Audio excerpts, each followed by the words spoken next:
नमस्कार, आर्य न्यूज देख रहे हैं आप और मैं आपके साथ अलका सिंह। ब्यूरो रिपोर्ट में आपका स्वागत है। झारखंड के मुख्यमंत्री हेमंत सोरेन ने बीजेपी पर हमला बोला है।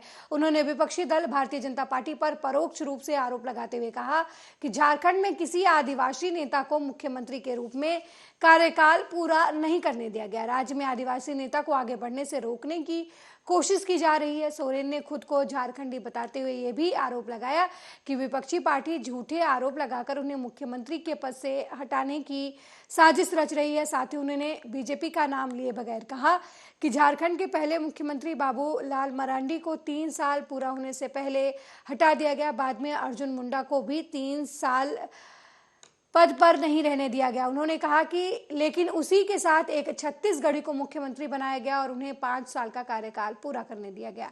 झामुमो के नेता परोक्ष रूप से पूर्व मुख्यमंत्री रघुवर दास का उल्लेख कर रहे थे, जिनका पैतृक निवास छत्तीसगढ़ के राजनांदगांव जिले के बोईडीह में है।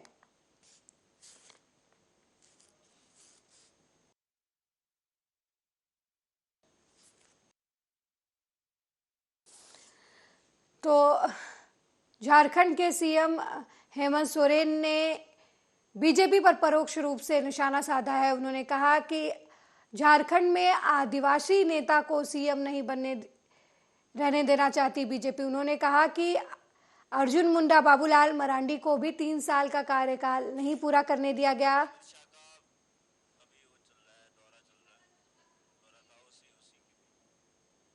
आपको बता दें कि अमित शाह झारखंड दौरे पर हैं और इस दौरान उन्होंने एक जनसभा में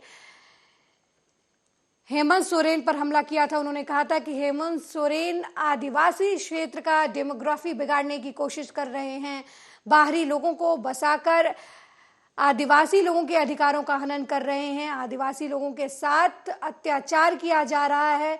लेकिन ये सब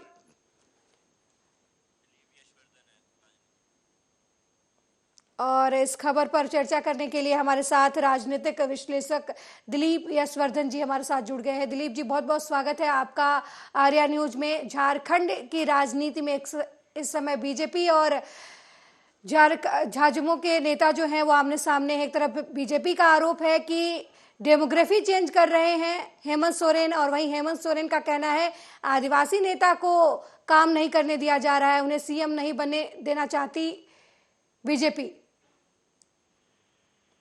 अलका जी, जब से आदरणीय मुर्मू जी को देश का राष्ट्रपति बनाया गया है जी, तब से आदिवासियों को लेकर के राजनीति में एक नई हलचल शुरू हो गई है जी। और इस देश की प्रथा रही है, देश की नहीं देश की राजनीति की प्रथा रही है कि जो चीज जो प्रयोग एक बार सफल हो जाता है जी, हर राजनीतिक पार्टी उसी प्रयोग को अपना करके अच्छे रिजल्ट हासिल करने की कोशिश करती है। जी, तो अब ये जो आदिवासी है, आदिवासी क्षेत्र हैं जिनका भारत की संसद पर एक अच्छा प्रभाव है, अच्छी खासी सीटों पर प्रभाव रखते हैं आदिवासी समुदाय के लोग, और 2024 में इलेक्शन आने वाले, तो जाहिर सी बात है कि जो झारखंड की राजनीति कर रहे हैं, विशेषता जो क्षेत्रीय पार्टियां हैं, वो ये चाहेंगी कि सीटें उनकी निकले। लेकिन भारतीय जनता पार्टी ने ट्रम्प कार्ड खेला, मुर्मू जी को राष्ट्रपति बनाया और आदिवासियों को ये कह के उन्होंने संबोधित किया, या करेंगे अभी वो अपने इलेक्शंस में, कि हम इसको आगे बढ़ाने का काम कर रहे हैं, आदिवासियों को मुख्य धारा से जोड़ने का काम कर रहे हैं। इसीलिए जो झारखंड मुक्ति मोर्चा के लोग हैं, जो सीएम हैं, वो इल्जाम लगा रहे हैं कि भारतीय जनता पार्टी जो आदिवासी समाज है या जो झारखंड की राजनीति है उसमें आदिवासी समाज का आधिपत्य नहीं होने दे रहा है, उनको आगे नहीं बढ़ने दे रहा है। वहां के चीफ मिनिस्टर जो उस समुदाय से आते हैं उनका कार्यकाल नहीं पूरा होना किया जा रहा है।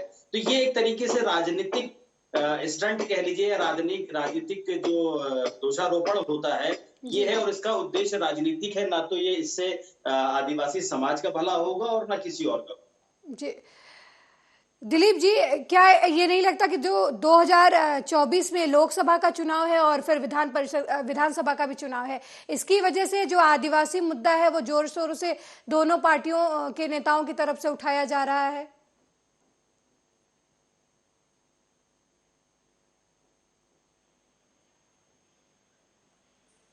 दिलीप जी, क्या ये चुनावी मुद्दा नजर नहीं आता? क्योंकि इससे पहले झारखंड में नियुक्तियों को लेकर भी काफी बवाल मचा हुआ है। जब भी कोई वहां पे सरकारी भर्ती निकलती है तो पेपर को लेकर कभी लीक हो जाता है, कभी 2 साल पहले परीक्षा होती है और 3 साल 2 साल तक उसका परिणाम नहीं आता, और परिणाम आता है तो फिर किसी कारणवश से उस एग्जाम को निरस्त कर दिया जाता है। तो जिस तरीके से आरोप प्रत्यारोप का दौर चल रहा है झारखंड के विकास को लेकर बीजेपी और तत्कालीन जो सरकार है हेमंत सोरेन की, इनके बीच में, तो क्या लगता है कि सिर्फ ये चुनाव की वजह से ही अभी जो आदिवासियों और पिछड़ों की हिमायत होने की जो दोनों पार्टियां बात कर रही हैं, इस वजह से हो रहा है?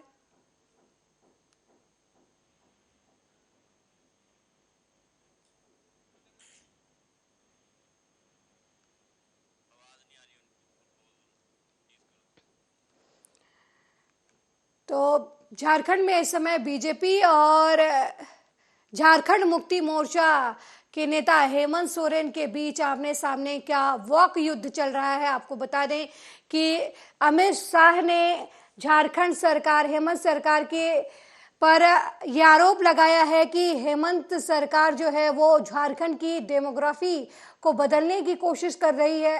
अमित शाह ने कहा कि आदिवासी और पिछड़े क्षेत्रों में बाहरी लोगों को लाकर बसाने की कोशिश की जा रही है, वो भी सिर्फ वोट बैंक की राजनीति के तहत। वहीं हेमंत सोरेन का आरोप है कि आदिवासी नेता को उसका कार्यकाल पूरा नहीं करने देती बीजेपी। उन्होंने अर्जुन मुंडा और बाबूलाल मरांडी का भी उदाहरण दिया।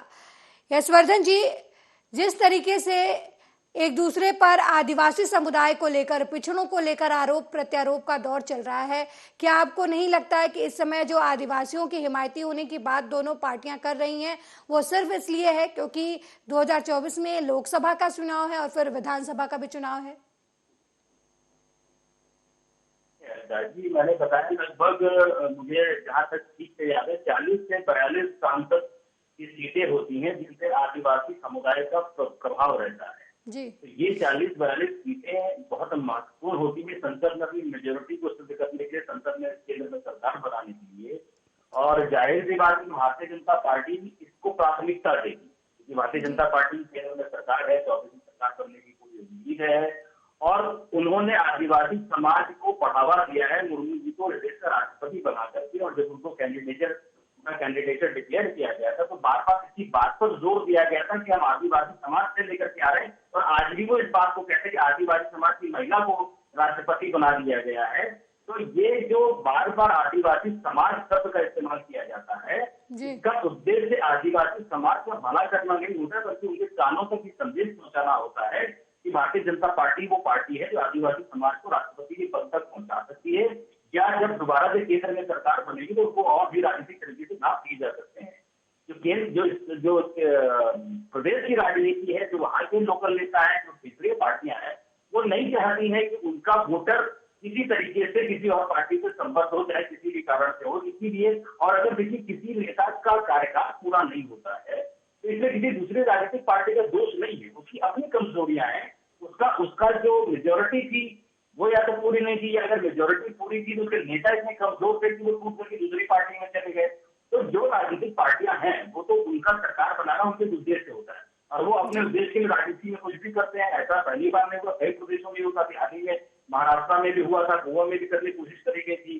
तो ये चीजें तो हमेशा रहती हैं कि जो पार्टी सत्ता में रहती है ये कोशिश करती है कि कमजोर पार्टियों की सरकार को गिरा दे और उसको अपनी तरफ मिला दे। झारखंड का जो नया स्टेट बनाया गया था, जो भारतीय संविधान ने प्रावधान भी दिया हुआ है कि जब जरूरत होगी किसी एक प्रदेश को काट करके दूसरा प्रदेश डेवलप किया जाएगा, उसका सीधा सा उद्देश्य होता है कि प्रदेश बन जाएगा तो वो डेवलपमेंट करेगा, डेवलपमेंट होगा उसका, वहां के अपने संसाधन होंगे, वहां की अपनी विधानसभा होगी, वहां की अपनी सरकार होगी। तो वो वहां की सरकार जो लोकल मुद्दे हैं, जो लोकल परेशानियां हैं, जो लोकल लोगों की समस्याएं हैं, या उनको आगे कैसे लाया जा सकता है, इन पर काम करेगी।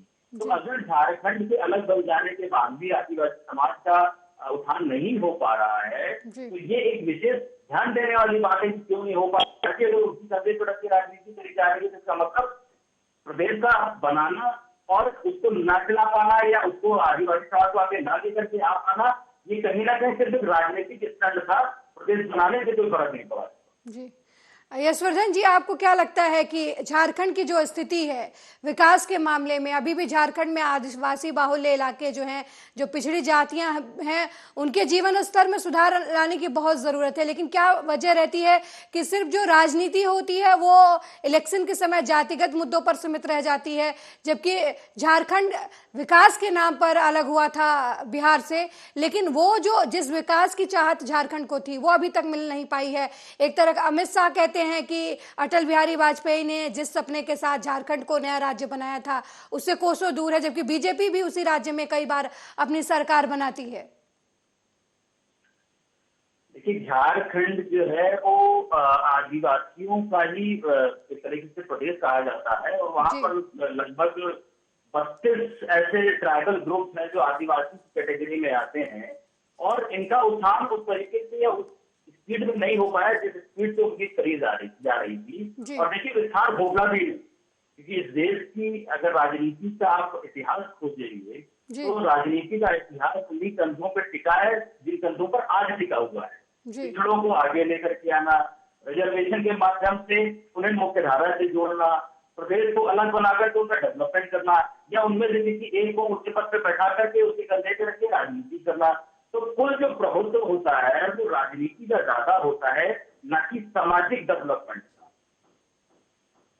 यशवर्धन जी, तमाम आदिवासी नेता जो रहे हैं झारखंड में, सीएम भी रहे हैं, खुद वर्तमान सीएम भी इसी समुदाय से आते हैं एक तरीके से, क्या वजह रही है कि सिर्फ राजनीति जो आदिवासियों के वोट लेने के लिए उनके नाम का इस्तेमाल किया जाता है, लेकिन उनकी सामाजिक स्थिति को, उनकी आर्थिक स्थिति को बदलने में जो झारखंड सरकारें रही हैं वो फेल नजर आती हैं, जबकि झारखंड में संसाधनों की कमी नहीं है?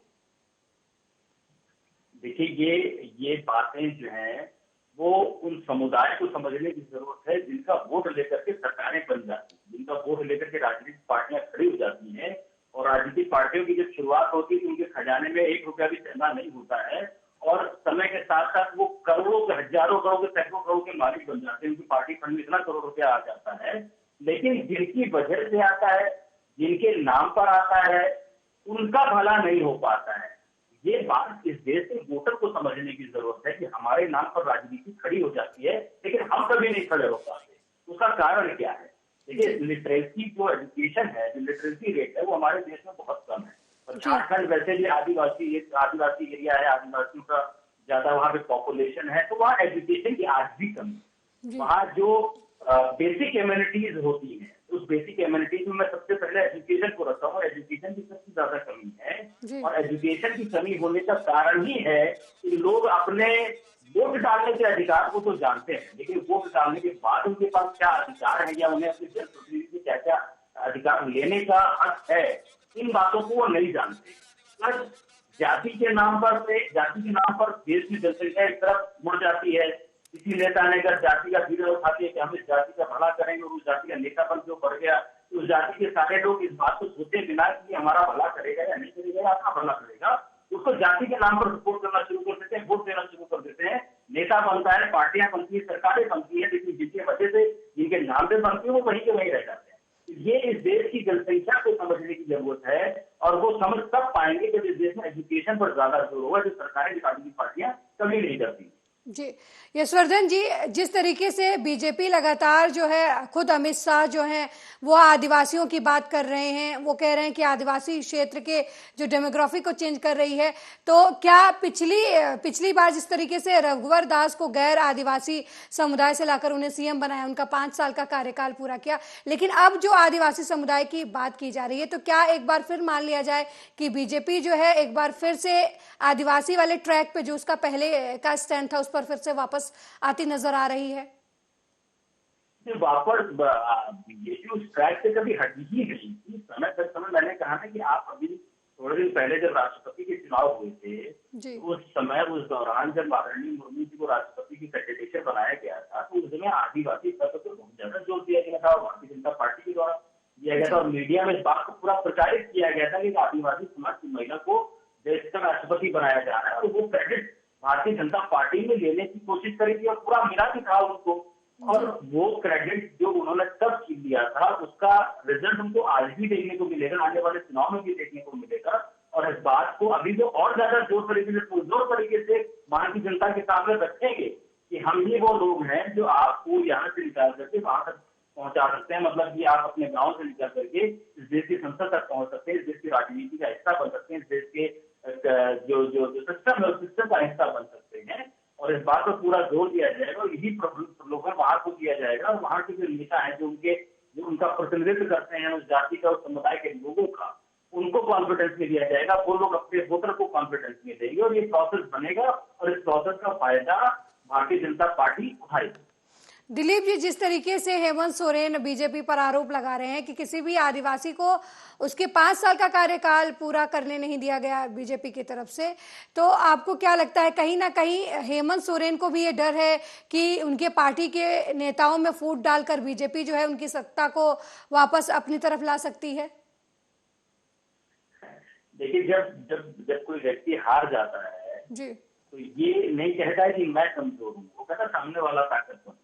हेमंत सोरेन की अगर सरकार किसी आदिवासी मुख्यमंत्री की सरकार 5 साल नहीं चल पाई तो ये वो अपनी ढूंढे ना कि वो 5 साल क्यों नहीं सरकार चला पाया, जबकि जनता की सरकार थी, भाजपा की सरकार थोड़ी थी, जनमत से सरकार बनी थी। जनमत ने अगर आपको बहुमत दिया था तो बहुमत देने के बाद आपके जो चुने हुए नेता थे, जो चुने हुए एमएलए थे, वो क्यों डाइवर्ट होकर के दूसरी तरफ चले गए, क्यों आपकी सरकार गिर गई? भारतीय जनता पार्टी राजनीतिक पार्टी है, वो ये मौका तलाशती है कि हाँ सरकार बना के अपनी सरकार बना दे, या उस सरकार में जो उस प्रदेश में जिस पार्टी की सरकार है वो पार्टी अगर किसी अपोजिशन में है तो अपोजिशन की बदनामी कराए। ये तो राजनीति का सामान्य का खेल है और ये सारी राजनीतिक पार्टियां करती है। जब जिसको जैसा मौका मिलता है वो इस बात को, इस काम को करने की कोशिश करती है। तो ये कहना कि भारतीय जनता पार्टी ने सरकार नहीं चलने दी, ये एक राजनीतिक स्टेटमेंट है अपनी कमजोरी को छुपाने का कि हम पूरे 5 साल सरकार नहीं चला पाए। जी दिलीप जी, किस तरीके से खुद क्या बोलते हैं अमित शाह जी ने भी कांग्रेस पर भी परोक्ष रूप से हमला किया। उन्होंने कहा कि हेमंत सोरेन लूट खसोट करके दिल्ली में बैठे लोगों को खुश करने की कोशिश कर रहे हैं। इस आरोप में आपको कितनी सच्चाई नजर आती है? राजनीति में किसी भी आरोप की सच्चाई को नहीं देखा जाता है, उसकी डेंसिटी को देखा जाता है। डेंसिटी का मतलब है कि जनता के दिमाग पर वो आरोप कितना ज्यादा प्रभाव करेगा। सच्चाई और गलत का तो कोई मतलब ही नहीं होता है। यहाँ हर बातें जनता की साइकोलॉजी के हिसाब से कही जाती है कि जनता की साइकोलॉजी को क्या बात इफेक्ट करेगी।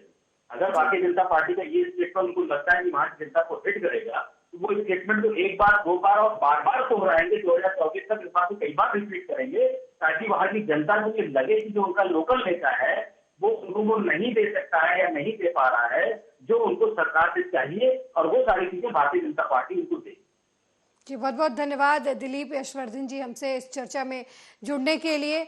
तो लगातार बीजेपी और हेमंत सरकार के बीच में आमने सामने का वॉक युद्ध चल रहा है। एक तरीके से बीजेपी ने हेमंत सरकार पर हमला करते हुए गृह मंत्री खुद अमित शाह ने कहा कि झारखंड की डेमोग्राफी बदलने की कोशिश की जा रही है, आदिवासियों पिछड़ों का विकास नहीं किया गया, उनके अधिकारों का हनन हो रहा है। वहीं हेमंत सोरेन ने बीजेपी पर पलटवार करते हुए कहा कि बीजेपी आदिवासी समुदाय के लोगों को उनका कार्यकाल पूरा नहीं करने देना चाहती है।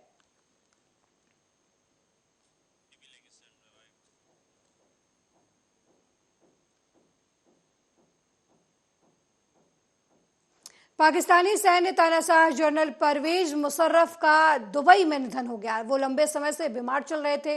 मुशर्रफ को दिल और उम्र संबंधित दूसरी कई स्वास्थ्य समस्याएं थी। परवेज मुशर्रफ ने ही 1999 में तत्कालीन प्रधानमंत्री नवाज शरीफ को बिना बताए भारत के खिलाफ कारगिल युद्ध की शुरुआत की थी। साथ ही उन्होंने सेना अध्यक्ष रहते हुए तख्ता पलटकर पाकिस्तान में मार्शल लॉ भी घोषित किया था। उन्हें पाकिस्तान के सबसे भ्रष्ट सैन्य शासकों में गिना जाता है।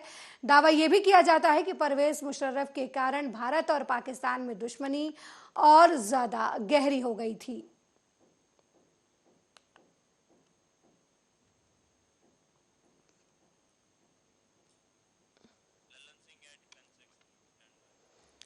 और इस खबर पर चर्चा के लिए हमारे साथ डिफेंस एक्सपर्ट ललन सिंह जी हमारे साथ जुड़ गए हैं। ललन सिंह जी, आपको बहुत बहुत स्वागत है आर्या न्यूज में। सर, पाकिस्तान के राष्ट्रपति रहे परवेज मुशर्रफ अब इस दुनिया में नहीं है, आपकी पहली प्रतिक्रिया? शक नहीं कि ये बहुत ही मतलब चालाक और बहुत ही तेज तरह आर्मी के जनरल भी रहे पाकिस्तान के, और बाद में उन्होंने अपने गुरु नवाज शरीफ को तख्ता पलटने के बाद राष्ट्रपति भी रहे। तो मैं ये कह सकता हूँ नमन है इनको एक फौजी होने के नाते, लेकिन इनके आतंकवाद और इनकी जो धूर्तता था उसके चलते भारत को काफी कष्ट झेलना पड़ा। और इसलिए मैं ये कह सकता हूँ कि फौजी जरूर थे, लेकिन वो एक ऐसे राजनीति के उच्च पद पे रहे जो केवल धूर्तता और आतंकवाद के साथ उनका जुड़ाव रहा। जी ललन सिंह जी, आपको नहीं लगता कि भारत और पाकिस्तान के संबंध जिस स्थिति में आकर खड़े हैं, कहीं ना कहीं उसके लिए परवेज मुशर्रफ भी जिम्मेदार थे? क्योंकि एक तरफ जब भारत और पाकिस्तान के बीच मैत्रीय संबंध नवाज शरीफ और अटल बिहारी वाजपेयी बढ़ाने की कोशिश कर रहे थे, उसी समय जनरल परवेज मुशर्रफ ने तख्ता पलट किया और कारगिल युद्ध जैसी घटना को अंजाम दिया। आपने बहुत सही कहा मैडम। अलका जी, मैं आपको बताना चाहता हूँ कि 21 साल में ये पाकिस्तान आर्मी में कमीशन लिया जी, और कम उम्र में ही इन्होंने अपनी पूरी धूर्तता को राजनीति के साथ जुड़ाव करके कई बड़े बड़े पाकिस्तान के नेताओं के साथ इन्होंने उनके नजदीक में स्टाफ ड्यूटी करके बहुत ही काबिलियत किया। लेकिन आपका जो कहना है वो बहुत सही है। 1991 जबकि नवाज शरीफ साहब के साथ हमारे भारत की बहुत अच्छी संबंध आगे चल रही थी, उसी समय इन्होंने तख्ता पलट दिया और तख्ता पलट के बाद 2001 से लेकर 2008 तक ये राष्ट्रपति के तौर पे वहां कायम हो गए। और ये बहुत साफ है कि इन्होंने कारगिल का जो धूर्तता, जो आतंकवाद, जो घुसपैठ, इन सभी का मास्टरमाइंड यही थे। और इन्होंने इतनी बड़ी धोखा दी कि नवाज शरीफ का तो उनका सत्ता खत्म ही हो गया और इन्होंने भारत के साथ एक जबरदस्त दुश्मनी मोड़ दी, जिसका अंजाम अभी पाकिस्तान के सामने है। आर्थिक रूप से एकदम बुरी हालत, और हो सकता है कि आने वाले 15 से 18 दिनों के अंदर इनके यहाँ गृह युद्ध और लंका वाली हालात बनेगी, इसमें कोई शक नहीं। लेकिन मैं ये कह सकता हूँ दावे के साथ कि जनरल मुशर्रफ, जो कि एक दिन ऐसी उनकी स्थिति हुई कि उनको दुबई भागना पड़ा, और 2016 में जब वो दुबई भागे तो उनकी हालत कभी भी अच्छी नहीं हुई। हालांकि उनकी इच्छा थी कि 2030 तक एक बार फिर से राजनीति मंच पे आए और फिर से पाकिस्तान का राष्ट्रपति बने, लेकिन ये ऊपर वाले की मर्जी है।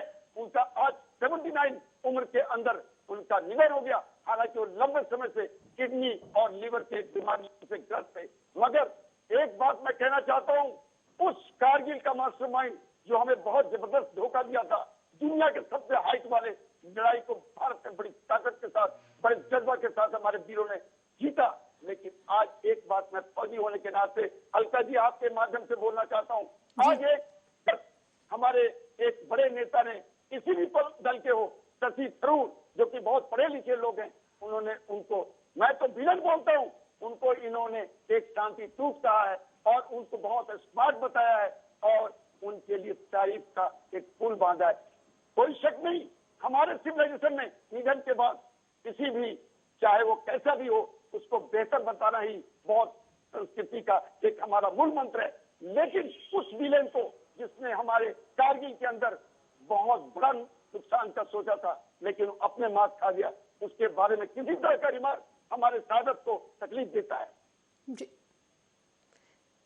ललन सिंह जी, जिस तरीके से कारगिल युद्ध की बात जो है बार बार जनरल परवेज मुशर्रफ है अपनी जीवनी में भी जिक्र करते हैं कि वो कारगिल को हथियाना चाहते थे, लेकिन उसके बीच में नवाज शरीफ बार बार बीच में आ रहे थे। उन्होंने नाकाम कोशिश भी की 1999 में कारगिल को जीतने की। लेकिन जिस तरीके से उन्होंने कारगिल युद्ध के दौरान जो पाकिस्तानी सैनिक मारे गए थे, उनके शवों को पहचानने से इनकार कर दिया था, ये एक तरीके से जनरल परवेज मुशर्रफ का दोहरा चरित्र नहीं दिखाता? एक तरफ वो कह रहे हैं कि वो उन्होंने ही मतलब कारगिल युद्ध कराया, उनकी भूमिका थी उसमें, और दूसरी तरफ वो पाकिस्तानी सैनिकों को ही नहीं एक्सेप्ट कर रहे हैं।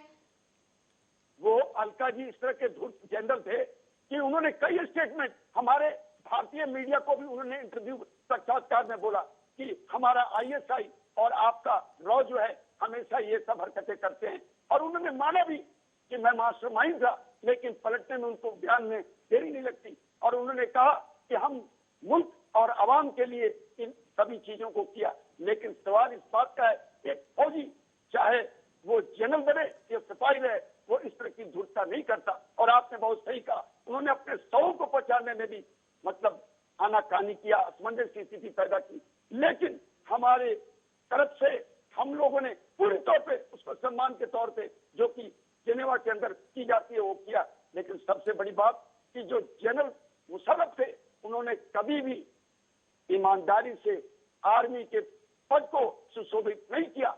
और नवाज शरीफ साहब जो उनको जनरल के तौर पे बतौर कायम किया था, उन्हीं के साथ उन्होंने धोखा दिया। और उस समय एक स्थिति ऐसी बन रही थी कि हमारे वाजपेयी साहब और नवाज शरीफ साहब एक ऐसे मार्ग की तरफ आगे बढ़ रहे थे जिसमें भारत और पाकिस्तान की अच्छी हालात बनती। लेकिन आज देख लीजिए, गेहूं खाने पीने और उनके IMF के द्वारा जिस तरह के ऊपर उन्हें कर दिया जा रहा है, उनकी हालत कितनी बेबस है। TTP जैसे आतंकवादी मुजाहिदीन जिसको बनाया था, वो उनके ऊपर हावी हो रहे हैं। अब वो अफगानिस्तान की तरफ आंख को लगाए बैठे हैं कि पाकिस्तान को बचाइए। मैं कहना चाहता हूं कि जो जनरल मुशर्रफ थे, वो जनरल थे, वो पूर्व राष्ट्रपति थे, लेकिन उनको मैं ये कह सकता हूं कि वो कहीं भी पूरी तौर से ईमानदार और निष्पक्ष होकर उन्होंने कभी भी काम नहीं किया। और अवाम और मुल्क के बारे में जो बोलते थे हमेशा कि हम पाकिस्तान के लिए बहुत अच्छे राष्ट्रपति होते थे, लेकिन पॉपुलरिटी इतनी खराब हो गई थी कि 2016 में दुबई जब भाग रहे थे तो उनके साथ 2 आदमी भी नहीं थे। ये सब उनका प्रमाण था। और मुशर्रफ का आज निधन हुआ, हमें भी इस बात का यह है कि फौजी से उनको नमन करते हैं, लेकिन हम उनको भी याद करते हैं जो हमारे शहादत हुए, उनकी गलतियों से हुई, उनके धूर्तता हुई, इसको हम बर्दाश्त नहीं करते। और कभी भी ये फौजी गलत फौजी को एक्सेप्ट नहीं करता, एक खास बात है। ललन सिंह जी, जब मनमोहन सिंह प्रधानमंत्री थे उस दौरान परवेज मुशर्रफ भारतीय दौरे पर आए थे और वो खुद जाकर अटल बिहारी वाजपेयी से मिले थे और उन्होंने कहा था कि अगर अटल बिहारी वाजपेयी की सरकार होती तो भारत पाकिस्तान के जो रिश्ते होते वो दूसरे आयाम पर होते, अलग ही मोड़ पर होते। तो कहीं ना कहीं आपको विरोधाभास नहीं नजर आता मुशर्रफ के बिहेवियर में, मुशर्रफ के सोचने के तरीके में? एक तरफ जब अटल बिहारी वाजपेयी सरकार में थे वो कोशिशें कर रहे थे भारत पाकिस्तान के संबंधों को सुधारने की, और दूसरी तरफ जब वो नहीं है तब परवेज मुशर्रफ युद्ध का ऐलान करते हैं, भारत में घुसपैठिए भेजते हैं। लेकिन जब वो प्रधानमंत्री नहीं है तब वो कहते हैं कि अगर वो प्रधानमंत्री रहते तो भारत और पाकिस्तान के संबंध दूसरे आयाम पर होते। अलका जी, आपने बहुत सही कहा। परवेज मुशर्रफ वो बहुत ही धूर्त किस्म के फौजी अफसर थे और यही कारण था कि उन्होंने नवाज शरीफ साहब को यह महसूस नहीं होने दिया कि ये आने वाले दिनों में आपका ही तख्ता पलट करेंगे, और उन्होंने यही किया। और 2001 से आज तक का जो उनका राष्ट्रपति का जो शासन था, उसमें केवल ISI के माध्यम से, रेंजर और पाक आर्मी के माध्यम से, बैच के माध्यम से केवल भारत में घुसपैठ और अतिक्रमण करने की कोशिश रही। और मैं ये भी बताना चाहता हूँ कि वो फौजी नजर आते थे, लेकिन उनके अंदर वो सभी चालाकी और धूर्तता और उन सभी चीजों में उनका अग्र तौर पे रहते थे, जिसमें भारत विरोधी कार्यों का मतलब बेहतर से बेहतर वो अंजाम ले सके। लेकिन जो इस तरह के फौजी अफसर होते हैं, वो हो सकता है पाकिस्तान जैसे देशों में तख्ता पलट कर दे, लेकिन जो देश चलता है वो फौजियों से नहीं चलता। उसमें प्रजातंत्र और लोकतंत्र जब तक नहीं होगा मजबूत, तब तक देश को चलाना बहुत मुश्किल है। और आज उसी जनरल मुशर्रफ के कदमों पे जो पाकिस्तान की आर्मी है, चाहे वो जनरल मुनीर हो, उस जमाने में ये कर्नल होते थे। तो आज भी देखिए, आज पूरे हिंदुस्तान में ISI कहीं गुर्जों को, कहीं विदेशी नेटवर्क के द्वारा कोई न कोई छोटे मोटे एक्शन में लगा हुआ है। तो सभी जो मार्ग थे वो जनरल मुशर्रफ के दिए हुए थे, और वाजपेयी साहब के साथ कुछ, मनमोहन सिंह के टाइम में कुछ। लेकिन सच यही है कि जनरल मुशर्रफ भारत विरोधी थे और पूरे तौर पर भारत विरोधी थे। कभी जरूरत पड़ने से मुस्लिम कंट्रियों के साथ, कभी अमेरिका के साथ भी इन्होंने बहुत अच्छी अपने रिश्ते बनाए थे। लेकिन ओसामा बिन लादेन के ऑपरेशन के बाद इनकी जो ताकत और इनकी समझदारी थी वो पूरी दुनिया को नजर आ गई थी। और ओसामा ऑपरेशन के बाद इनके गालों पे थप्पड़ जैसा इनको लगा था, और उसी समय से इनकी जो हालात थी वो जर्जर और खत्म हो गई, और जिसका रिजल्ट आपको 2016 में दुबई भागने का नौबत आया, इसमें कोई शक नहीं। ललन सिंह जी, जिस समय अभी पाकिस्तान जो आतंकवाद की आग में झुलस रहा है, वहाँ की मस्जिद में ब्लास्ट हो रहे हैं, खुद वहाँ के एक मंत्री है, उन्होंने कहा कि पूर्व की सरकारों में जिस तरीके से अफगानिस्तान के मामले में हस्तक्षेप किया गया, अफगानिस्तान के मामले में अमेरिका को मदद किया गया, और वहाँ की अफगानिस्तान की लड़ाई को पाकिस्तान ने जो हस्तक्षेप किया उसकी तरह से उन्होंने एक मुसीबत मोल ले ली। तो कहीं ना कहीं आपको लगता नहीं है कि जो 2001 में जनरल परवेज मुशर्रफ की तरफ से अफगानिस्तान में अमेरिका का जो वार था, उसमें जो सहयोग किया गया, जिस तरीके से पाकिस्तान के एयरवेज को इस्तेमाल करने दिया गया, कहीं ना कहीं वही वजह है जो पाकिस्तान आतंक की आग में झुलस रहा है। जिस चिंगारी को हवा जनरल परवेज मुशर्रफ ने दी थी, आज वो पाकिस्तान के लिए सोलह बन चुकी है और वो खुद पाकिस्तान पर बरस रही है। मैडम, इतिहास गवाह है कि इस तरह की हरकतों से यही होता है। राना सुलह जो गृह मंत्री पाकिस्तान है, उन्होंने जो कुछ सदन में बताया कि हमें इनकी मुजाहिदीन बनाना कलेक्टिव गलती थी, और इमरान खान को और ISI को उन्होंने ब्लेम तो जरूर किया, लेकिन ये मुशर्रफ साहब का ही दिया हुआ मार्ग था। और उन्होंने ये भी कहा कि आज TTP लगातार करीब 200 से ज्यादा हमारे ऊपर, हमारी फौज के ऊपर अपना हरकत कर चुका है, और पेशावर में 100 से ज्यादा लोगों की मौत हुई और 220 से ज्यादा लोग इंजर्ड हुए, और वो पूरी तौर पे अपने आप को असहाय महसूस करते हुए उन्होंने अफगानिस्तान और आतंकी संगठनों को पूरी तौर पे खत्म करने का उन्होंने मन बना लिया। लेकिन अब वो मन बनाने से क्या होगा, क्योंकि जो TTP है उन्हीं का तैयार किया हुआ ये एक मुजाहिदीन से बना हुआ आतंकी संगठन है, जो अलकायदा और तालिबान के साथ पूरी तौर पे मिल चुका है, और वो पंजाब तक घुस चुके हैं। पख्तून के 300 से 400 किलोमीटर का जो पहाड़ी इलाका है, उसके अंदर उन्होंने हाइडेक बना दिया है। अब इनकी आर्थिक स्थिति, उनकी सामरिक स्थिति पूरी तौर पे बदहाली की तरफ जा रहा है। तो आपने अलका जी जो बताया वो बहुत सही है कि मार्गदर्शन किसका था, इसी जनरल का जो पूर्व राष्ट्रपति बनकर 2001 से 2008 तक पाकिस्तान को चलाया, और उन्होंने अवाम और मुल्क की बेहतरी के नाम पे यही किया जो आज आपके सामने है। और ये अभी भी इसी कोशिश में है कि भारत को डिस्टर्बेंस आंतरिक सुरक्षा में किया जाए, लेकिन भारत इतनी मजबूत है कि अब सवाल ही पैदा नहीं होता। अब वो 3 भागों में बंटने की तैयारी में है। सिंध हो, चाहे पख्तून का इलाका हो, और चाहे POK हो, 1971 का पुनरावृत्ति उसके ऊपर होने वाला है। तो सवाल एक बात है, आज इनका निधन हुआ है, 79 इनकी उम्र थी, और इनकी चाहत थी कि फिर से पाकिस्तान की राजनीति में आए, लेकिन उन पर वाले की मर्जी थी, उनका जो है वो निधन हो गया। और हम उनको किसी भी हालत में, जरूर एक फौजी होने के नाते हमारा देश भी उनको रिस्पेक्ट करता है, लेकिन हम अपने किसी नेता से या किसी पार्टी के किसी भी नुमाइंदे से ये उम्मीद नहीं करते हैं कि हमारी शहादत कारगिल की जो हुई है, या हमारे देश के जो वीरों का शहीद होना हुआ था, उसको भूलें और इसको स्मार्ट और इसको हीरो और शांति दूत बताए। ये एक्सेप्टेबल नहीं है, इसमें कोई राजनीति नहीं। एक फौजी होने के नाते आपके माध्यम से मैं अर्ज करता हूँ। ललन सिंह जी, बलूचिस्तान इलाके में सबसे ज्यादा नरसंहार जो हुआ था वो मुशर्रफ की सरकार में हुआ था। यही वजह थी कि जब 2014 में मुशर्रफ के ऊपर बलूचिस्तान के लोगों ने आतंकवादी घोषित करने की मांग की थी उन्हें। तो क्या लगता है आपको कि बलूचिस्तान के जो हालात हैं उसके लिए कहीं ना कहीं जनरल परवेज मुशर्रफ जिम्मेदार है, और आज भी वो सिलसिला लगातार बलूचिस्तान के लोगों के साथ होता चला आ रहा है? ये बलूचिस्तान जो है वो कभी भी पाकिस्तान के साथ खुशहाल नहीं रहा।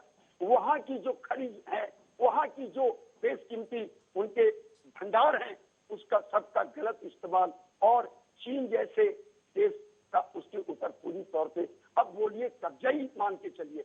और लगातार उन लोगों को किसी कारण से उनके फौजी, उनके अर्धसैनिक बल रेंजर के द्वारा लगातार दबाया जाता है, उनके साथ एकदम गैर अमानवीय हरकत किया जाता है। और आपने जो बोला बहुत सही है, वो बलूचिस्तान वो एक बड़े ताकतवर जज्बे वाले लोग हैं, लेकिन आने वाले दिनों में जरूर तालिबान और अफगानिस्तान और उनकी अपनी जो जज्बा और सोच है और जो उनके साथ परवेज मुशर्रफ साहब के जमाने में जो उनके साथ व्यवहार हुआ है वो भूले भी नहीं है। और यही कारण है कि लगातार वहां से आवाजें उठ रही हैं और आवाजें वो ये बोलते हैं कि भारत की तरफ से रॉ के द्वारा होता है, लेकिन सच यही है कि अब बलूचिस्तान के लोग एकदम इनके साथ खड़ा होने को तैयार नहीं है। और समय आ गया है मैडम, जो पाकिस्तान की स्थिति है आप देखिए, उनके जो पीएम है वो भी अब रो रहे हैं, वो भी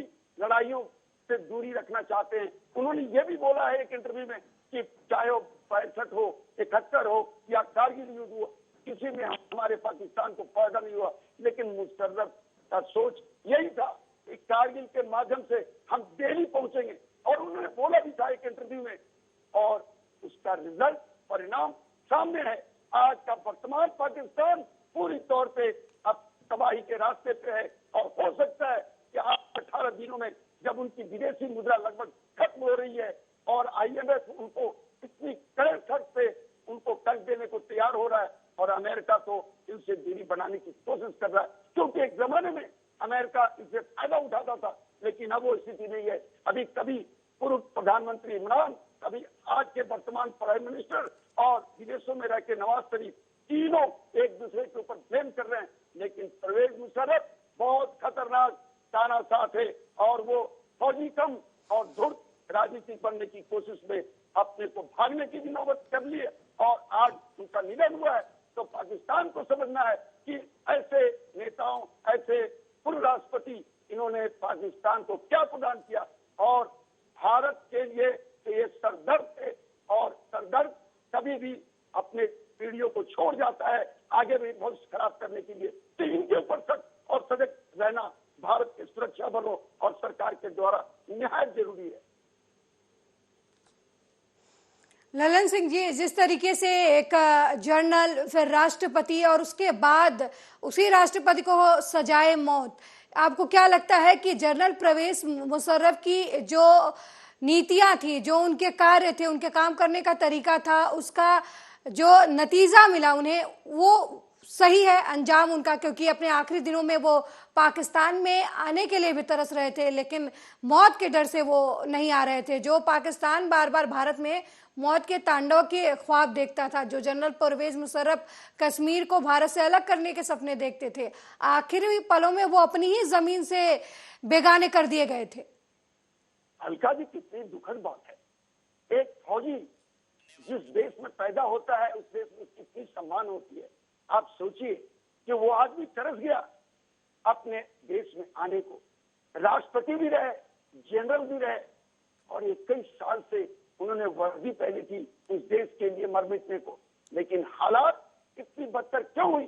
क्योंकि जब आदमी निष्पक्ष नहीं होता, ईमानदार नहीं होता अपने कार्यों के प्रति, और आतंकवाद जैसे और इस तरह की हरकतों को अंजाम देने का ही नीतिगत अपनी फैसले लेता है। और पाकिस्तान में भी उन्होंने बहुत बात किए, उन्होंने वहां भी अहम दिया, वहां भी जो हिंदू सिख सबके ऊपर दबाव बनाने की उनकी प्रवृत्ति साफ नजर आता था। मैं उनके परिवार जो कि दिल्ली से ही गए हुए थे, लेकिन उनकी जो सोच थी वो विभाजन का ही एक नया रूप था। और जनरल मुशर्रफ के दिमाग में ये था कि मैं मरने दम तक पाकिस्तान में इतना पॉपुलर हूं कि राष्ट्रपति रहूंगा, लेकिन उनको गलतफहमी, उनको पता चल गया कि अब यहाँ भागने से ही सबसे बेहतर होगा। और मैं ये बताने की कोशिश कर रहा हूँ कि उनकी इच्छा थी, चाह थी कि तो पाकिस्तान में आए और फिर से एक बार राष्ट्रपति बनने का राजनीतिक तौर पे मौका ले। लेकिन सवाल ही पैदा नहीं होता, जिसको पाकिस्तान में आने का मौका नहीं मिला वो राजनीति क्या संभालता। लेकिन पाकिस्तान की इतिहास है कि वहाँ जो फौजी हैं, जो वहाँ अर्धसैनिक बल है, उन्हीं की चलती है। लोकतंत्र और प्रजातंत्र वहाँ जीरो है, और इन्हीं के ताकत पे चलते हैं। तो आने वाले दिनों में हम इंतजार करेंगे कि कोई और ऐसा जनरल ना आए, और ये भी संभावना है कि जनरल मुनीर भी कहीं लोकतंत्र के ऊपर हावी ना हो जाए, और इसकी संभावना बन रही है। और ये पाकिस्तान का जो विरासत है, ये दुनिया के लिए भी एक दुखद हालात है इसके ऊपर दुनिया को भी सजग और सतर्क रहना चाहिए। लेकिन जनरल मुशर्रफ एक बहुत बड़े नाम के फौजी थे, लेकिन धूप और बहुत ही चतुर आतंकवाद से जुड़े हुए, और दुनिया में एक तरह का क्रॉनिक पेशेंट के तौर पे उनको माना जाएगा, इसमें कोई शक नहीं। बहुत बहुत धन्यवाद ललन सिंह जी, आर्या न्यूज़ से जुड़ने के लिए और हमसे बातचीत करने के लिए। तो पाकिस्तान के पूर्व राष्ट्रपति और जनरल परवेज मुशर्रफ का निधन हो गया है। आपको बता दें कि काफ़ी लंबे समय से जनरल मुशर्रफ बीमार चल रहे थे और दुबई के एक अस्पताल में उनका निधन हुआ है। हालांकि जनरल परवेज मुशर्रफ आखिरी बार पाकिस्तान आना चाहते थे, अपनी सरजमी पर रहना चाहते थे, लेकिन उन्हें सजाए मौत पाकिस्तान की अदालत की तरफ से सजा सुनाई गई थी। इसकी वजह से वो देश से बाहर रह रहे थे, एक तरीके से भगोड़े की जिंदगी जी रहे थे।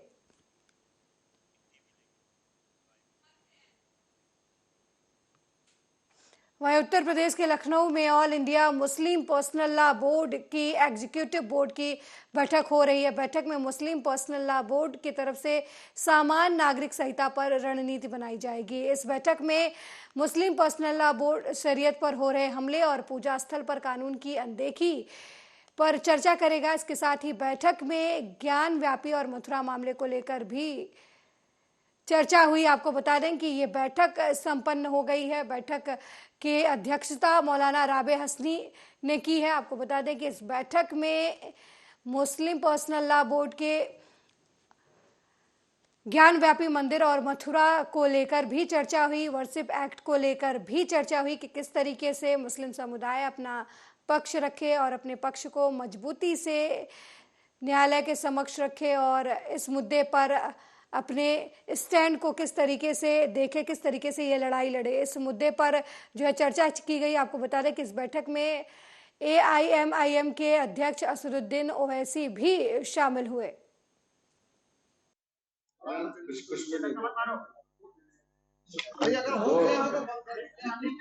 दो बजे इंशाअल्लाह ये मीटिंग खत्म होगी और 3 बजे तक आप लोगों को इस पूरे प्रोग्राम की मीटिंग की रिपोर्ट दे दी जाएगी और इसी से फायदा उठाते हुए आप लोग उसको मीडिया में देंगे। अलग से कोई प्रेस कॉन्फ्रेंस नहीं होगी, प्रेस नोट आप सब लोगों को तफसील से भेज दिया जाएगा। ये all India Muslim personal law board की वर्किंग कमेटी की मीटिंग है और इसमें मुख्तलिफ मसाइल पर गौर करने के लिए हम लोग बैठे हैं। और इस खबर पर ज़्यादा जानकारी के लिए हमारे संवाददाता शमशाद आलम लखनऊ से हमारे साथ जुड़ गए हैं। Shamshad, all India Muslim personal law board की बैठक हुई है, क्या कुछ अपडेट है आपके पास? जी बिल्कुल, बता दें कि मुस्लिम लॉ इंडिया परिषद की बैठक जो है वो सुबह 10 बजे से शुरू हो चुकी थी और इस बैठक में जो 51 मेंबर जो हैं वो पूरी तरीके से आते हुए नजर आ रहे थे और इस बैठक में जो है असदुद्दीन ओवैसी भी शामिल थे और कई भी बड़े जो नेता, कई बड़े मौलाना जो हैं वो भी जो शामिल थे इसमें बैठक में। और इस बैठक को लेके क्या रणनीति बनेगी मुस्लिम जो धर्मगुरु हैं उनके द्वारा और क्या कुछ बातें होंगी, हालांकि अभी तक जो है कोई भी बात उन्होंने कहा नहीं और जो बातें हैं बस यही कहा जा रहा है कि जो प्रेस नोट है उसके द्वारा जो रणनीति बनाई जाएगी वो पेश की जाएगी। मगर कहीं ना कहीं इस बैठक में तो बाबरी मस्जिद और जो मथुरा का मुद्दा है उसको लेके कहीं ना कहीं चर्चा होगा और कई जो मौलाना है वो भी मौजूद है। काफी ज्यादा लोग इस बैठक में जो है मौजूद है और चर्चा चलती हुई नजर आ रही है। शमशाद, किन विशेष मुद्दों पर ये बैठक बुलाई गई है, किन विशेष मुद्दों पर इस बैठक में चर्चा होने की संभावना नजर आ रही है? जी बिल्कुल, बता दें कि ये जो बैठक शुरू हुई है ये खास तौर से जो महिलाएं हैं जो उनके द्वारा पे जो है ध्यान दिया जाएगा किस तरीके से महिलाओं की सुरक्षा की जाए और क्या कुछ रणनीति बनाई जाए जिससे जो सरकार के लिए जो है पूरी बातें रखी जाएगी कि महिलाओं को जो सुरक्षा दी जाए और जिस तरीके से इस जो भारत में चल रहा है इंडिया में जो मुस्लिम के खिलाफ जो भी मतलब पूरी चीजों को मिला के जिस तरीके से बैठक में जो बातें रखी जाएंगी, वो कई मुद्दे हैं जिसको लेके जहां तक देखा जाए तो बाबरी मस्जिद का भी मुद्दा इसमें रखने की उम्मीद है, क्योंकि जो ये बैठक कराई जा रही है, ये बैठक जो हो रही है, ये कहीं ना कहीं खास मुद्दों की बैठक है, जिसमें जो है 51 जो मेंबर थे वो इसमें शामिल हुए हैं। जी शमशाद, लगातार ये भी चर्चा हो रही है कि समान नागरिक संहिता का को भी सरकार जो है वो लागू कर सकती है, तो क्या इस बैठक में इस मुद्दे पर भी चर्चा की बात कही गई है? क्योंकि बोर्ड की तरफ से शरीयत कानून का भी हवाला बार बार दिया जाता है, शरीयत पर हमले की बात कही जाती है। जी बिल्कुल, इसमें ये भी चर्चा, इन बातों को भी रखा जाएगा कि जिस तरीके से जो कानून नए नए जो सरकार की तरफ से बन रहे हैं, और जिस तरीके से जो है सैयद जो जिस तरीके से इनके खिलाफ जो भी साजिश की जाती है, उसको देखते हुए पूरी शमशाद, असदुद्दीन ओवैसी भी इस बैठक में शामिल हुए हैं, तो क्या लगता है जो वर्शिप एक्ट की बात की जा रही है, मथुरा और ज्ञानव्यापी मुद्दे की भी बात की जा रही है, तो क्या वर्शिप एक्ट को लेकर भी इस बैठक में कुछ खास रणनीति बनाई जाएगी कि किस तरीके से मथुरा मुद्दे को और ज्ञानव्यापी मुद्दे को जो मुस्लिम पर्सनल लॉ बोर्ड है उसकी तरफ से अपने पक्ष को मजबूत किया जाए?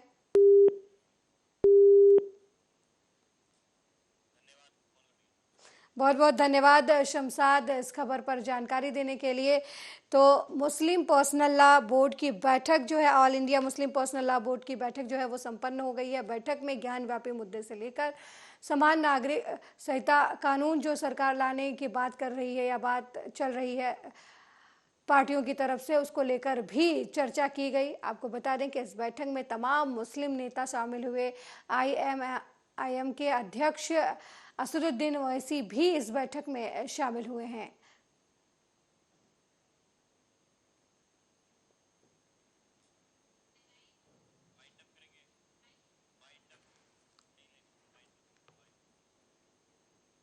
ब्यूरो रिपोर्ट में मेरे साथ फिलहाल इतना ही। देश दुनिया की तमाम खबरों को देखने के लिए देखते रहिए आर्या न्यूज। नमस्कार।